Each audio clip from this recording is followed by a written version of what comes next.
विश्व हिंदू परिषद ने दिया कि हम जो है संजौली मस्जिद के अगेंस्ट प्रोटेस्ट करेंगे, और उन लोगों ने प्रोटेस्ट निकाला जिसमें कि लाठी चार्ज भी हुआ, वाटर कैनन भी चलाए गए, क्योंकि जहां पे जो मस्जिद की जो गली है वहां तक प्रोटेस्टर्स आ गए थे। जब मीडिया इसको रिपोर्ट कर रहा था, एएनआई ने भी रिपोर्ट किया, तो उन्होंने ये लिखा कि locals protested against illegal mosque. उन्होंने पहले ये घोषणा कर दिया कि मॉस्क इलीगल है, और उन्होंने इस चीज को हाईलाइट भी नहीं किया कि वहां पे नारे क्या लग रहे थे कि मुल्ले कटवे नहीं चलेंगे। कि कोई भी जो मुसलमान पेंटर है, मजदूर है, उससे काम ना ले। महिलाओं को रिक्वेस्ट किया गया कि आप केवल हिंदू टेलरों के यहाँ जाएं, और ये 1 लाख पैम्फलेट कुल्लू के गांव-गांव में बांटे गए।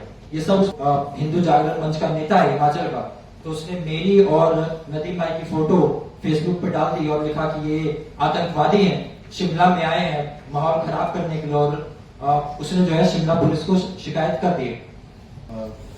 हिमाचल में हम 5 डिस्ट्रिक्ट्स में गए, बहुत सुंदर सुंदर जगहों पे गए, लेकिन अनफॉर्चुनेटली जो हमने देखा वो उतना सुंदर नहीं था। मैं आपको ये बताना चाहूंगा कि हिमाचल में जो पिछले 1-2 महीने से चल रहा है, सितंबर अक्टूबर से, तो इसकी शुरुआत सितंबर में नहीं हुई। तो ये जो थॉट है जिसकी वजह से ये इतनी सारी रैलियां हुई है, तो मैं आपको थोड़ा सा पीछे ले जाना चाहूंगा उस थॉट को कि किस आइडियोलॉजी की वजह से ये इतनी सारी रैलियां जो है ये अचानक से फूट पड़ी हिमाचल में। हिमाचल में आज से 2-3 महीने पहले आपने सुना होगा, पढ़ा होगा कि नाहन में जो सिरमौर डिस्ट्रिक्ट में आता है, वहां पर जावेद नामक एक दुकानदार है नाहन में, जिसकी व्हाट्सएप स्टेटस वायरल कर दी गई कि उसने गाय काटी, जबकि पुलिस ने खुद माना कि उसने कोई भी प्रोहिबिटेड एनिमल को स्लॉटर नहीं किया था, सैक्रिफाइस नहीं किया था। उसके बाद भी वो घुमा दिया गया पूरे शहर में कि उसने गाय काटी है, और उसके नाम पर उसकी दुकान खाली करा दी गई, उसकी दुकान को लूटा गया, उसकी भाई की दुकान को खाली करा दी गई, और इसके साथ साथ 15 से 20 मुस्लिम दुकानदारों को नाहन से भगा दिया गया, उनकी दुकानों को बंद करा दिया गया। तो ये जो पैटर्न है, ये पैटर्न क्या है जो आज से 2 महीने पहले हिमाचल में नाहन में शुरू हुआ? ये पैटर्न है कि एक एलिजेड क्राइम को, मतलब जो क्राइम अभी साबित भी नहीं हुआ है, तथाकथित क्राइम है, उसको आड़ बनाकर, उसको बेसिस बनाकर पूरी कम्युनिटी को किस तरह से टारगेट किया जाए, और टारगेट करना इतना आसान क्यों है? तो जिस आइडियोलॉजी की मैं बात कर रहा था वो आइडियोलॉजी ये है कि हिमाचल में केवल 2% मुस्लिम हैं। तो मुझे बहुत हैरानी हुई कि अगर 2% मुसलमान हैं तो उनसे इतनी दिक्कत क्यों है? मतलब अगर मान लीजिए कि पूरे मार्केट में 1000 दुकानें हैं, तो उसमें से मुश्किल से 25-30 दुकानें मुसलमानों की होंगी, और वो भी किसी की अपनी नहीं, सारे किराए में, सारे ऑन रेंट है। तो अगर मार्केट में 1000 दुकानें हैं, उसमें से 25-30 दुकानें मुसलमानों की हैं, तो इतनी दिक्कत क्यों है? मुझे बहुत हैरानी हुई इस बात से। तो मैंने जब हम फैक्ट फाइंडिंग टीम में थे तो मंडी गए, तो मंडी में हमारे एक दोस्त हैं, तो उन्होंने समझाया, वो वहीं पर मंडी के हैं, तो उन्होंने समझाया कि दिक्कत इसलिए है क्योंकि लोगों को ऐसा लग रहा है कि आज से 10 साल पहले ये 12 थे, और 10 साल बाद 25 हो गए, तो उसके बाद 50 हो जाएंगे, उसके बाद 100 हो जाएंगे। तो ये जो आइडियोलॉजी है, इस आइडियोलॉजी को पकड़ के जो इस तरह के जो हिंदुत्व जो ग्रुप्स हैं, वो इस आइडियोलॉजी को आड़ बना के कभी भी कोई भी क्राइम हो सकता है, कोई मुसलमान, मतलब जो अपराधी हैं वो तो किसी भी धर्म में हो सकते हैं, तो वो किसी भी क्राइम को आड़ बनाकर वो ये जो आइडियोलॉजी है उसको पकड़ के कि भाई देखो आज से 10 साल पहले 12 थे, अब 25 हो गए, तो इस आइडियोलॉजी को आड़ बनाकर वो एक पूरा जो कैंपेन है, वो एंटी मुस्लिम कैंपेन, वो खड़ा कर पाते हैं। लेकिन इससे पहले कभी भी स्टेट वाइड कैंपेन खड़ा करने में वो सफल नहीं हुए इस आइडियोलॉजी के दम पे। ये पहली बार है कि उन्होंने एक स्टेट वाइड कैंपेन खड़ा करने में वो सक्सेसफुल हुए। इनफैक्ट जो नाहन में जिसने पूरा प्रोटेस्ट जो लीड किया था, तो उस समय जब ये हुआ था, नाहन में कांड जब हुआ था, तो उस समय मैंने स्टोरी की थी आर्टिकल 14 में। तो उस बंदे का मुझे कॉल आया, वो बीजेपी का वहां का नाहन का युवा मोर्चा का लीडर है, तो उसका मुझे फोन आया और बोला कि कौशिक भाई जब ये नाहन में हुआ था तो उस समय आपने ये स्टोरी किया था और अभी पूरे हिमाचल में ये फैल रहा है, तो आप फिर से स्टोरी करें कि मैंने जो कैंपेन चलाया था उसको इन लोगों ने हाईजैक कर लिया है, बीएसपी वालों ने और बीजेपी वालों ने। तो उसका ये मानना था कि उसने जो चलाया उसको लोगों ने हाईजैक कर लिया। तो इसमें एक पॉलिटिकल एंगल भी समझ में आता है कि क्यों जो है लोग ये करना चाहते हैं। तो उसके बाद जब हम संजौली में गए तो तब हमें समझ में आया कि ये जो मुद्दा है ये शुरू कहां से हुआ, कैसे ये मुद्दा जो है संजौली का इतना बड़ा मुद्दा बना कि इतने सारे रैलियां हुई। जैसा कि सिस्टर ने बताया कि 32 रैलियां हुई एक महीने के अंदर। आखिर ये कैसे हुआ, कहां से शुरू हुआ? संजौली से 9 किलोमीटर दूर एक जगह है मल्याना, शिमला में। वहां पर कुछ हिंदू और कुछ मुसलमानों में लड़ाई हो गई, आपसी लड़ाई किसी बात को लेकर। इसके खिलाफ एक FIR भी है। तो जिस दिन वो लड़ाई होती है उस दिन जिन हिंदू मैन को पीटा गया तो वो वहां के जो लोकल काउंसिलर्स है उनके पास है, जिसमें कि अनफॉर्चुनेटली कांग्रेस के काउंसिलर्स भी शामिल है। कांग्रेस के काउंसिलर्स भी हैं, उसमें हिंदुत्व ऑर्गेनाइजेशंस भी हैं। तो वो उन सब के पास गए कि यहाँ पे हमें पीटा गया। ये बात है 30 अगस्त की। उस समय तक कहीं कोई संजौली का मसला नहीं था, कुछ भी नहीं। तो उन्होंने जब उनको पीटा गया तो वो कांग्रेस के बीजेपी के काउंसिलर्स के पास गए, हिंदुत्व ऑर्गेनाइजेशंस के पास गए कि हमें यहाँ पे पीटा गया। उसके बाद 9 किलोमीटर दूर है वहां से, संजौली से ही जहां पे ये घटना हुई। तो उसके बाद ये संजौली तक कैसे पहुंचा, क्योंकि ऐसी अफवाह उड़ गई कि जब मल्याना में मुसलमानों ने उन हिंदुओं को पीटा, उसके बाद वो भागकर 9 किलोमीटर दूर संजौली की मस्जिद में चले गए और वहां से फिर लोगों को लेकर आए और फिर उनको पीटा। ऐसी अफवाह उड़ाई।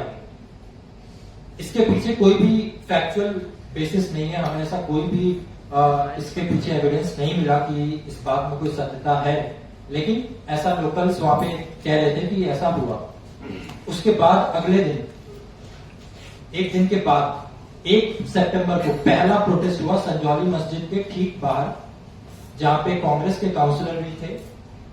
वहां पर देवभूमि संघर्ष समिति नाम की एक राइट विंग ऑर्गेनाइजेशन है, वहां के 30-35 लोग थे, कांग्रेस के काउंसिलर थे। तो उन लोगों ने मिलकर एक हनुमान चालीसा का पाठ कराया। 30 तारीख को ये घटना हुई, मारपिटाई, और 1 सितंबर को ये पहली रैली हुई। उस समय कहीं पे कुछ भी नहीं था, तो पहली रैली हुई 1 सितंबर को। तो वहां पर जब ये लोग बैठे प्रोटेस्टर्स, तो उन्होंने डिमांड किया कि आप हमें इसके कागज दिखाएं, क्योंकि हमारे व्हाट्सएप पे आया है कि ये जो संजौली की मस्जिद है वो इलीगल है। तो उससे पहले किसी को नहीं पता था, मतलब जो लोकल से, हमने लोकल से बात करी, कोई ये नहीं जानता था, किसी को इसके बारे में नहीं पता था क्या ये संजौली में मतलब कोई मस्जिद है जो एलिजिबली इलीगल है, किसी को नहीं पता था, ये मुद्दा था ही नहीं। तो उन लोगों ने जब वो वहां पे बैठे तो उन्होंने कहा कि हमारे व्हाट्सएप पे आया है कि ये इलीगल है, तो आप इसके कागज दिखाएं। तो तब पहली बार ये मुद्दा उन लोगों ने वहां पर उठाया। उसके बाद वहां पर ऐसे नारे लगाए गए कि अवैध मस्जिद को गिराना होगा, अवैध मस्जिद को गिराना होगा। और ये सब पुलिस की मौजूदगी में चल रहा था, पुलिस प्रेजेंस में ये सब चल रहा था।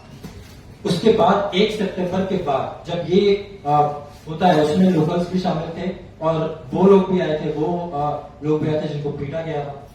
उसके बाद यहाँ पर आते हैं जो राइट विंग हिंदुत्व ऑर्गेनाइजेशंस हैं, उन लोगों ने फिर इसको हाईजैक कर लिया, जिनमें देवभूमि संघर्ष समिति, देवभूमि क्षत्रिय संगठन, हिंदू जागरण मंच, ये लोग शामिल हैं।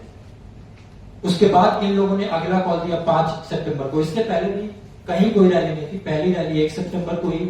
उसके बाद अगला कॉल दिया गया 5 सितंबर को, जिसमें कि बहुत ही इस्लामोफोबिक नारे लगाए गए, जैसे कि मुल्ले कटुए नहीं चलेंगे। ये सब ऑन कैमरा है, आप देख सकते हैं। और त्रासदी ये है मीडिया की कि जब मीडिया इसको रिपोर्ट कर रहा था, ANI ने भी रिपोर्ट किया, तो उन्होंने ये लिखा कि locals protested against illegal mosque. उन्होंने पहले ये घोषणा कर दिया कि मॉस्क इलीगल है, और उन्होंने इस चीज को हाईलाइट भी नहीं किया कि वहां पे नारे क्या लग रहे थे कि मुल्ले कटुए नहीं चलेंगे। इस बात को किसी भी मीडिया ने हाईलाइट नहीं किया, जबकि ANI ने भी इसको कवर किया।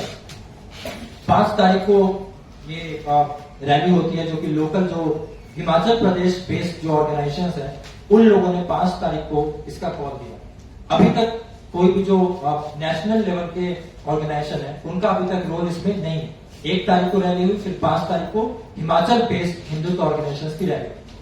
उसके बाद 11 सितंबर को विश्व हिंदू परिषद इसमें कूद जाता है। तो आप देखिए किस तरह से ये लोग इसमें जुड़ते चले गए। आप ये नोटिस करें कि 30 तारीख को घटना हुई, 1 तारीख को कौन आया, 5 को कौन आया, फिर 11 का कॉल विश्व हिंदू परिषद ने दिया कि हम जो है संजौली मस्जिद के अगेंस्ट प्रोटेस्ट करेंगे। और उन लोगों ने प्रोटेस्ट निकाला जिसमें कि लाठी चार्ज भी हुआ, वाटर कैनन भी चलाए गए, क्योंकि जहां पे जो मस्जिद की जो गली है वहां तक प्रोटेस्टर्स आ गए थे।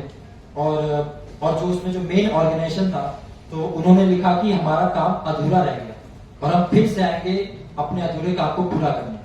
तो आप सब समझ सकते हैं कि वो किस तरह के भड़काऊ बातें कर रहे थे। और इसके बाद भी किसी को अरेस्ट नहीं किया गया, FIR की गई लेकिन किसी को भी अरेस्ट नहीं किया गया। तो अभी तक जो हिंदुत्व ऑर्गेनाइजेशन है वो लोग इसमें कूद पड़े थे। उसके बाद 11 तारीख के बाद 14 तारीख को पूरे हिमाचल में जो भी हिंदुत्व ऑर्गेनाइजेशन है उन लोगों ने हिमाचल बंद का आह्वान किया कि हम हिमाचल बंद करेंगे। और सबसे ज्यादा प्रोटेस्ट जो है वो 14 तारीख को हुए। हमारे रिपोर्ट के आधार पर सबसे ज्यादा प्रोटेस्ट 14 तारीख को हुए।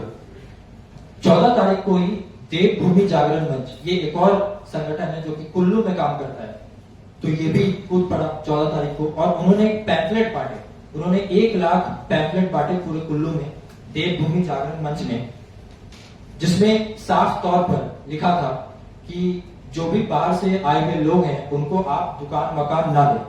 ये भी नहीं लिखा था, इस बात को गौर करिए, ये नहीं लिखा था कि जांच करें फिर दें, लिखा था कि ना दें, जो भी बाहर से आ रहे हैं उनको ना दें। कि कोई भी जो मुसलमान पेंटर है, मजदूर है, उससे काम ना लें। महिलाओं को रिक्वेस्ट किया गया कि आप केवल हिंदू टेलरों के यहाँ जाएं। और ये 1 लाख पैम्फलेट कुल्लू के गांव-गांव में बांटे गए। ये सब उसमें साफ साफ लिखा गया और नीचे लिखा हुआ भी है कि देवभूमि जागरण मंच। तो इतना अगर मतलब खुलेआम अगर हो रहा है, पुलिस के पास अगर इतने खुलेआम सबूत हैं कि कोई नाम लेकर ऐसे पैम्फलेट बांट रहा है, उसके बाद भी अगर आप गिरफ्तारी नहीं कर रहे हैं तो इसको फेलियर ऑफ पुलिस अगर नहीं कहा जाए तो फिर क्या कह सकते हैं। इसके बाद इसके पीछे जो पॉलिटिक्स है इसके बारे में मैं बात करना चाहूंगा कि पालमपुर जब हम गए तो पालमपुर में हमें एक बहुत ही इंटरेस्टिंग फैक्ट पता चली कि पालमपुर में एक बजरंग दल के एक लीडर है, तो उन्होंने एक मुसलमान को दुकान जो है रेंट पे दिया हुआ। तो पालमपुर में 14 तारीख को रैली निकली, तो उन्होंने कहा कि भाई आज रैली निकली है तो मेरे ऊपर बहुत दबाव है कि मैं दुकान खाली करा दूं, तो आज तुम चले जाओ और जब मामला ठंडा हो जाए तो वापस आ जाओ। और जिस दिन हम गए 1 तारीख को, तो उस दिन वो परेशान था कि अभी तक वो आया क्यों नहीं, क्योंकि उसको किराया भी कमाना है। तो 1 तारीख को फोन किया जा रहा था कि भाई तुम आ जाओ, अब सब शांत हो गए। और कुल्लू में जो ये देवभूमि जागरण मंच जिन्होंने ये पैम्फलेट बांटे, इतने खतरनाक पैम्फलेट बांटे, तो कुल्लू में हमें एक टेलर मिला जिन्होंने कहा कि ये जो पैम्फलेट जो बांट रहा है तो इसका जो लीडर है उसके घर की महिलाएं उसी के दुकान में जाती हैं सूट सिलवाने। तो आप इसके पीछे का पॉलिटिक्स समझिए। उसके बाद आखिरी में मैं जो हमारा एक्सपीरियंस रहा, जो नदीम भाई ने बात किया, जो सृष्टि ने बात किया कि जब हम संजौली में थे तो जो कमल गौतम जो वन ऑफ द लीडर्स है, जो हिंदू जागरण मंच का नेता है हिमाचल का, तो उसने मेरी और नदीम भाई की फोटो फेसबुक पे डाल दी और लिखा कि ये आतंकवादी हैं, शिमला में आए हैं माहौल खराब करने के लिए। और उसने जो है शिमला पुलिस को शिकायत कर दी। तो हमें इस बारे में पता भी नहीं था। उसके बाद मेरे एक दोस्त हैं, हिंदुत्व वॉच आप लोग जानते होंगे, रकीब हमीद नाइट चलाते हैं, तो उन्होंने मुझे बताया कि आप अलर्ट रहें, आप बाहर ना निकले, क्योंकि आपकी जो तस्वीर है और नदीम भाई की जो तस्वीर है वो जो इंटरनल हिंदुत्व की ग्रुप है वहां पे वायरल की जा रही है कि आतंकवादी हैं, इनको गिरफ्तार करो। तो मैं आखिर में बस यही कहूंगा कि मतलब जो जर्नलिज्म के जो इंस्टीट्यूट है उनको ये भी सिखाना चाहिए कि जब ऐसा कुछ हो जाए पत्रकार के साथ ग्राउंड पे तो क्या करना है, क्योंकि ऐसी ट्रेनिंग तो हमें मिलती नहीं है। हमें तो बस ये ट्रेनिंग मिलती है कि जाना है और अपना काम करके आ जाना है। लेकिन जब काम करने के लिए इस तरह से आपकी तस्वीर वायरल की जाए, आपको टारगेट किया जाए, तो तब क्या करना है ये भी सिखाया जाना चाहिए। आगे की बात आगे के स्पीकर्स करेंगे। बहुत बहुत शुक्रिया।